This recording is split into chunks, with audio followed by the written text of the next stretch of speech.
Hi. Akanad സ്കൂളിലെ പൂർവ്വ വിദ്യാർത്ഥികളെ,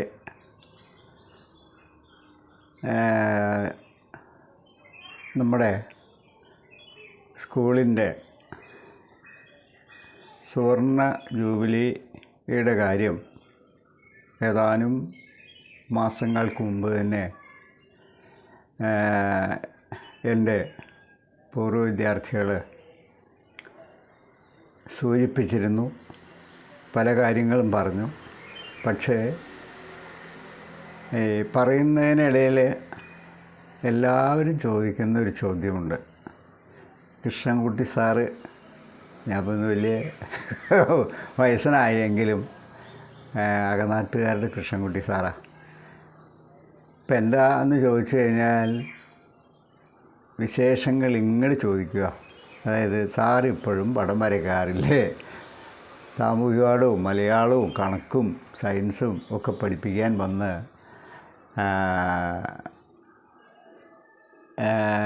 കൂടുതൽ ഇഷ്ടം എല്ലാവർക്കും തോന്നിയത് വല്ല പടവും വരച്ച് കാണാനാണ്. അപ്പം അങ്ങനെ ഞാൻ പറയുമ്പോൾ ഇപ്പം ചിലർക്കൊക്കെ അറിയാം, പടം വര ഉപേക്ഷിച്ചിട്ടില്ല അല്ലേ? അപ്പോൾ എല്ലാവരും ചോദിക്കാറുണ്ട്. അപ്പോൾ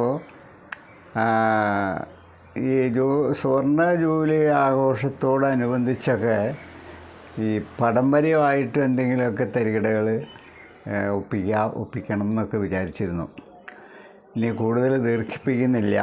കാരണം എന്താണെന്ന് വെച്ച് കഴിഞ്ഞാൽ ഞാനിപ്പോൾ ഒരു വരക്കാരനാവാൻ മോഹിച്ച് ജീവിതം തുടങ്ങിയ ആളാണ്. പക്ഷേ ഒരു പ്രൈമറി വാദ്യാരായിട്ട് ആണ് എനിക്ക് ജോലി ചെയ്യാനുള്ള സൗകര്യം ഉണ്ടായത്. റിട്ടയർമെൻറ്റിന് ശേഷം എൻ്റെ സാധിക്കാതെ പോയ ആഗ്രഹം സാധിക്കാൻ വേണ്ടിയിട്ട് ഏതാണ്ട് ഞാനൊരു മുഴുവൻ സമയ ചിത്രകാരൻ എന്ന് പറയാൻ വേണമെങ്കിൽ, അല്ലാണ്ട് ഇപ്പോൾ വേറെ എന്നാ പരിപാടി. അപ്പോൾ നമ്മുടെ ഏക സമ്പാദ്യം എന്ന് പറയുന്നത് എന്തെങ്കിലും 2 അക്ഷരം പഠിച്ചിട്ടുണ്ടെങ്കിൽ, അല്ലെങ്കിൽ ജീവിക്കാനാവശ്യമായ വക കണ്ടെത്താനുള്ള ഒരു തൊഴിൽ കണ്ടെത്തിയാലോ, അതാണ് നമ്മളുടെ ലക്ഷ്യം. നേടേണ്ടത് അത് തന്നെയാണ്. ഈ വിദ്യ മാത്രം ഉണ്ടായിട്ട് കാര്യമില്ല, അല്ലെങ്കിൽ കുടുംബ സ്വത്ത് തന്നെ ഉണ്ടായിട്ട് കാര്യമില്ല. നമ്മൾ സമൂഹത്തിൽ അറിയപ്പെടുന്ന ഒരാളാകണമെങ്കിൽ എല്ലാവരും ആഗ്രഹിക്കണ്ടല്ലോ അത്. അപ്പോൾ എന്താണെന്ന് വെച്ചിട്ടുണ്ടെങ്കിൽ എല്ലാവരും ഇഷ്ടപ്പെടുന്ന ഒരു കാര്യം എന്താണെന്ന് വെച്ചിട്ടുണ്ടെങ്കിൽ എന്തെങ്കിലുമൊക്കെ നമ്മുടേതായിട്ടുള്ള ചില കാര്യങ്ങൾ ചെയ്ത് കടന്നു പോവുക എന്നുള്ളതാണ്. അപ്പോൾ ഇന്ന് ഞാനന്ന് അവിടെ പഠിപ്പിച്ച കുട്ടികളെ മിക്കവരെയും ഓർക്കാറുണ്ട്. പല സന്ദർഭങ്ങളിൽ എല്ലാവരെയും അവിടെ ഇവിടെ വെച്ചൊക്കെ കാണാറുണ്ട്. പല നാടുകളിൽ ഞാൻ പോയി വർക്ക് ചെയ്തിട്ടുണ്ട്. മുത്തേടം, അതുപോലെ പൂനൂർ, പരപ്പനങ്ങാടി, തിരൂരങ്ങാടി, കോഴിക്കോട്, ഇതെല്ലാം. അതിനുശേഷം അവസാനം 1972 ജൂൺ 16 ഞാൻ അവിടെ വരിക. അവിടെ വരുമ്പോൾ അന്ന് ഹെഡ് മാസ്റ്റർ നമ്മുടെ ആലിയാട്ടുടി Ausaf sir, senior assistant Raghavan Pillai sir, അങ്ങനെ ഭവാനി അമ്മ സാറ്, ഇങ്ങനെ ഒത്തിരി ടീച്ചേഴ്സ് ഉണ്ടായിരുന്നു. ഞാൻ പഠിപ്പിച്ച 14 വർഷക്കാലം പഠിപ്പിച്ചപ്പോൾ ഉള്ള ആളുകളെല്ലാം ഞാൻ ഓർക്കാറുണ്ട്. അവരുടെ കാര്യങ്ങളും ഓർക്കാറുണ്ട്. അവരുടെ പേര് പോലും മറന്നു പോയിട്ടില്ല. അപ്പോൾ അങ്ങനെ വന്നു കഴിഞ്ഞപ്പോൾ ഞാൻ പഠിപ്പിച്ച പിള്ളേരുണ്ട്.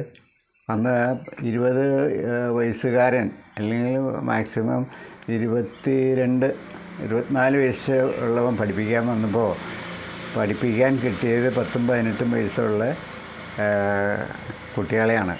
അതിൽ ഒരു കുര്യാക്കോസ്, 2 കുര്യാക്കോസുമാരുണ്ട്, അതുപോലെ ഒത്തിരി പേരുണ്ട്. അവരെല്ലാം ഇന്ന് ഷഷ്ടിപൂർത്തിയൊക്കെ ആഘോഷിച്ച കാരണം, എന്നാലും അവരെൻ്റെ കുട്ടികളാണ്. അവർക്കല്ല ഈ 75 വയസ്സുകാരനായ കൃഷ്ണൻകുട്ടി സാറുമാണ്. അപ്പോൾ ഈ കൃഷ്ണൻകുട്ടി സാറിന് ഡിസംബർ 30-ന് ഒരു പക്ഷേ എപ്പോഴെങ്കിലും ഒന്ന് വന്നു പോകാനേ സാധിക്കുകയുള്ളൂ. കാരണം പല പ്രശ്നങ്ങളുണ്ട്, വിശദീകരിക്കാൻ പോകുന്നില്ല. അപ്പോൾ ഇന്നലെ വിശ്വം വിളിച്ചു കഴിഞ്ഞപ്പോൾ സാർ എപ്പോഴെങ്കിലും ഒന്ന് വരണം, ഒന്ന് കാണാമല്ലോ, എനിക്കും ആഗ്രഹമുണ്ട്. അപ്പോൾ എൻ്റെ പടങ്ങളെല്ലാം അവിടെ കൊണ്ടുപോയി കാണിക്കാനൊന്നും നേരമില്ല. അപ്പോൾ ഒരു പണി, ഇപ്പോൾ ഇത്രയും സൗകര്യങ്ങളൊക്കെ ഉള്ളതിൻ്റെ പേരിൽ ആണ് എന്ത് ചെയ്യുക, ഞാൻ ഇതിങ്ങനെ പറയുകയും അപ്പോൾ എല്ലാവർക്കും, എൻ്റെ പൂർവ്വ വിദ്യാർത്ഥികൾക്ക്, അതുപോലെ പലർക്കും ഇപ്പോൾ ഇനി ആദരാഞ്ജലികളെ അർപ്പിക്കാനുള്ളൂ. ഈ നിങ്ങളുടെ സ്കൂളിൻ്റെ വാർഷികത്തിൽ പങ്കെടുക്കാനോ അല്ലെങ്കിൽ വാർത്തകൾ കേൾക്കാനോ ഒക്കെ കഴിയാത്ത ഒരു ലോകത്തിലേക്ക് പലരും പോയിക്കഴിഞ്ഞു.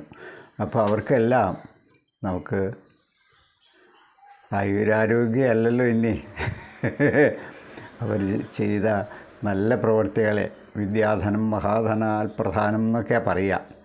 അപ്പോൾ അങ്ങനെയൊക്കെ എന്തെങ്കിലും ചൊല്ലിത്തന്ന, രണ്ടക്ഷരം പഠിപ്പിച്ചു തന്ന അധ്യാപകർക്കെല്ലാം നമുക്ക് ഈ സമയത്ത് എന്ത് ചെയ്യാം, ഒരു അനുസ്മരണം പോലെ അല്ലെങ്കിൽ ഒരു ഓർമ്മ പുതുക്കൽ പോലെ നമുക്ക് ചെയ്യാമെന്നാണ് എനിക്ക് തോന്നണേ.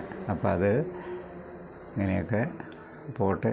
ഞാനിപ്പോൾ ആഗോള ഭാഷയായ ചിത്രകലയുടെ വക്താവാണ്, നേരം പോകണമല്ലോ. അപ്പോൾ പറ്റിയാൽ നമുക്ക് എന്ത് ചെയ്യാം, രാവിലെ മുതലൊന്നും വരാൻ പറ്റില്ല, എപ്പോഴെങ്കിലും ഒരു സമയത്ത് ഞാൻ സ്കൂളിൽ വരുമെന്ന് തന്നെ പ്രതീക്ഷിക്കാം ഇപ്പോഴത്തെ കണ്ടീഷനിൽ. അപ്പോൾ നന്ദിയുണ്ട്, നമസ്കാരമുണ്ട്. നമുക്ക് പറ്റിയാൽ കാണാം. നിങ്ങൾക്ക് വേണ്ടിയിട്ടാണ് ഞാനിപ്പം പടം വരയ്ക്കണേ. അപ്പോൾ അത് ചെന്നെത്തിക്കാൻ